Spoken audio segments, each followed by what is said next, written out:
So on your LinkedIn, you put, for accomplishments, you put led a group of 27 human resource specialists to leverage various HR support operations. And then working back one, you spearheaded performance enhancement efforts while revitalizing organizational culture and cutting down overhead costs by $7 million. So how has the ROTC reserves helped you? And yeah, talk to me. Yeah. So it's interesting because you spoke at the very beginning about the mindset differential when you come in with a perspective versus when you're just trying to acquire it, right? For students coming in, and you kind of gave your buddy as an example. And I would say, for your friend, I really hope that he's going in and he takes the time to reflect and comes back and he's motivated. But in context for ROTC, this is what it does for every ROTC cadet. Is you have a structure, you have just a different way of thinking that gets instilled within you, a level of drive and discipline, and that's as you're going through ROTC. So. Some may come in with prior experience. They may be what's known as prior enlisted, and so they come in with just they already know the military, they already know the culture, they already have some of the discipline coming in. But many acquire that for the first time, and so you'll go through that. You'll go through your basic training, which is really where it will get instilled. It's all about kind of making you see something bigger than yourself. Being able to operate in an environment that it's not just about you, it's about just the people to the left and right of you, and kind of being able to accomplish a greater mission. And then when you're done with the ROTC journey, you're going to get some functional training in whatever you choose to do. At the very beginning, I chose to become a human resource officer.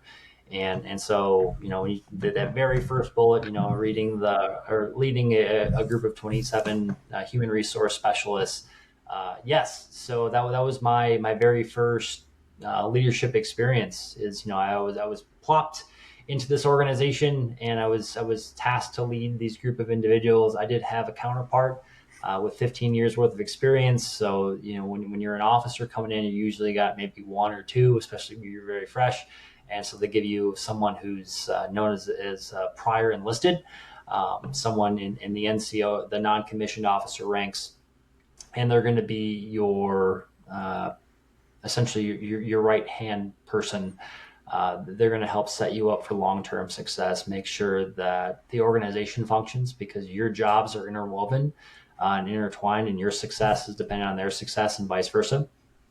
And so that's really where it started. I realized kind of going through the journey that human resource is a good skill set to have. It's good to know how that area functions, but I didn't really enjoy doing it. It was a lot of paperwork, and I like the interpersonal aspects of it, like helping people. And I got into it for the same reason I got into teaching. You like taking somebody from where they're at to where they want to be. That's what I love. But the paperwork tended to kind of obscure what the actual impact that I could make. So I was looking at just different options, and I chose engineering, which so I redesignated myself a little later on in my career, and that's really where you get to make a vast impact because you get to manage other people, right? So when you're managing a construction project for the military, you have the people, right? That's one asset. You've also got your equipment. You have to make sure that's maintained, that's functional because you're accountable for it. And then you have your mission. I talked about the project scope earlier. It's the exact same. We use different terminology in the military, but it's the exact same thing. You want to make sure that it's getting done within a set timeline and within a set specifications. And as long as you can do that, you're going to be very successful, and you're going to make your entire team very, very successful. Yeah, I'm sure HR really helped with that as well because in HR you have to learn a lot of people skills. And one of the things that you have to do when you're managing a project is you have to have people skills. And I I need more HR training. I'm not going to lie. I need more people skills. But I'm sure that helped you in that respect. would you say that blending those two plus ROTC is kind of what got you to where you are? Or what would you say are bigger factors in what got you to where you are right now? Yeah, I would say it definitely played a vital role. So, we spoke about networking. And so when you make a impact on somebody's career, people tend to know other people. So when you do a really good job, people, just like in business, right? They're gonna call their friends. They're gonna tell their friends about you. You're gonna have more work than what you know what to do with. And so like when I'm on the military, when I was a lieutenant, which is the youngest or the lowest of officer ranks, I was being referred to generals. And so that's like when I'm talking about General Riccardi, I brought in General Baker. If you check LinkedIn recently, there was a General Link, who I'm very good friends with. She just promoted. You become associated with these people because people start referring them to you, and so people begin to know you by name. And so you're not just a lieutenant, or Lieutenant Jordan, you're Sean Jordan. Hey, can you help me out with this? I need you to fix my retirement points, or I need you to fix my blah blah blah. And or I've got this other person that I really want you to help because I know you do good work. So what can we do here? And so when you become very competent at your job, people want to work with you.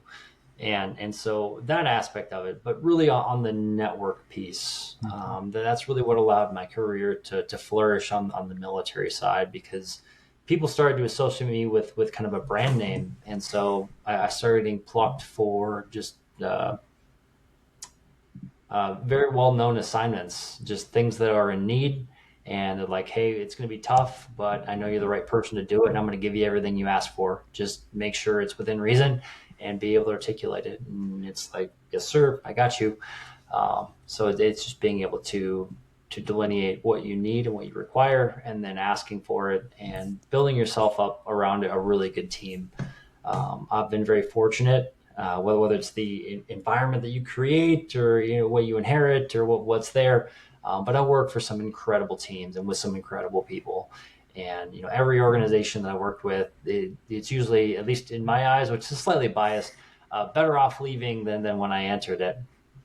But going into there, you're getting set up for success because you have people that are recommending you. The people are saying that, yep, you're the right person for the job. And so when you get into that, you get a nice warm welcome. People want to help you out, and then it becomes all about the mission. All right, so what do we do? Where do we want to go? Asking them questions about, what do you think is most important? What are some of the most critical issues? And you have to be able to sniff some BS, because sometimes people try to kind of bring the wool over your eyes. But as long as you can, you can get a good understanding of kind of what are the critical issues, what's going on, how can you help. You can really make a considerable impact, especially as a leader in the military, because you have a lot of control, at least over budgets and orders, and you have latitude to get things done. Yeah. The network is your net worth thing is arguably one of the most important things that I've learned. I would say that paired with, so how business works, and this is just kind of what I've learned from a couple different things, is what you do is you provide value to someone. So you help someone in X. Let's say you're selling like a toothbrush, right? You're helping someone brush their teeth. That's what you're doing. And then you charge a percentage of what it provides. And the lower percentage, the more people want to work with you because it provides more value. And so in your sense, what you're saying is, I helped provide as much value as I possibly could. I was as helpful as I could. I helped improve this as much as I possibly could, given what I was given. And people liked that. And so they started referring you.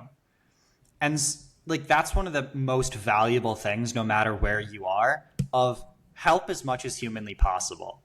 Like, people don't understand how much that affects not only how you're perceived, but how much people want to help you.